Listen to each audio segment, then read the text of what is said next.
Ховд аймгийн нийт хүн амын 50 гаруй хувь нь 15-аас дээш насны иргэд. Элэгний өвчлөл хүн амын дундах нас баралтын зохилох шалтгаан зүй ёсоор тооцогддог. Тиймээс улсын хурлын гишүүн Бэмцогт санаачлан эрүүл мэндийн яам онон сангийн дэмжлэгээр элэг бүтэн ховд хөтөлбөрийг хэрэгжүүлэхээр боллоо. Хөтөлбөрийн хүрээ 1 сарын аян өрнүүлэх юм.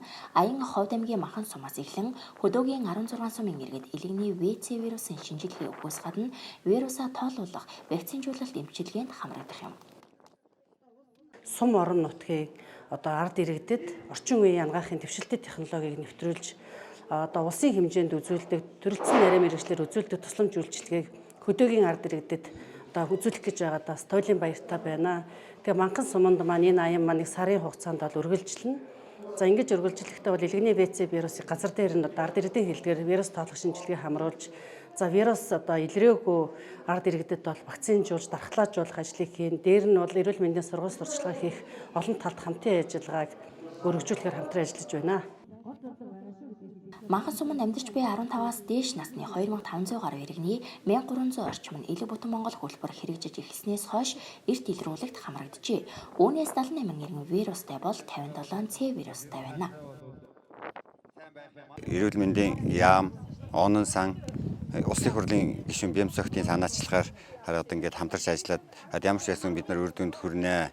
Энийг бол сумын орон нутагт хөдөө орон нутагт хамгийн анх удаа Монгол улсын хэмжээнд анх удаа тоолох, тэгээд цаашлуулаад имийг бичиж олгох ийм үйл арга хэмжээнүүдийг хийж байгаа явдалд бол бас их их баяртай байна. Манхан сумын эрүүл мэндийн төвийн 2 ихэмж лаборант нар Улаанбаатар хотод элэг судлалын үндэсний төв онон сан дээр сургалтад хамрагдаад ирсэн байна.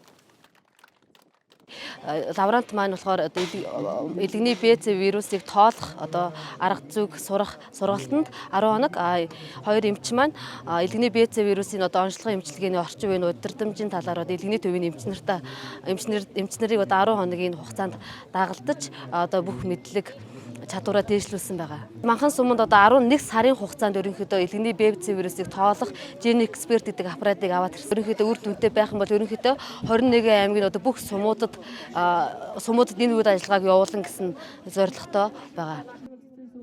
Аслагдсан бүс нутгийн иргэдэд сумандаа вирусын илрүүлэгт хамрагдаж вирустай бол аймгийн төвөөр дамжуулан Улаанбаатар хотын маглан итгэмжлэгдсэн лаборатори шинжилгээгээ явуулж цаг хугацаа алддаг байжээ. За өнөөдрийн энэ сайхан арга хэмжээнд хүрэлцэн ирж оролцож байгаадаа баяртай байна. Тэгэхээр Улаанбаатар хотоос 1500 км-ийн хол зайд орших манай хөдөөгийн сумын хувьд бол энэ элэгний ВЦ вирусын эрт илрүүлэг онцлогоонд сумын ард иргэд бүрэн дүүрэн хамрагдах ийм боломж нөхцөл бүрдэж байгаад баяртай байна. Элэг бүтэн ховд аян өрнөснөөр иргэд өөртөө хамгийн оройс элэгний ВЦ вирусын шинжилгээг өгч вирусын идэвхжлийг үзүүлэг вакцинжуулалтад хамрагдах боломж бүрдэж байгаад баяртай байна.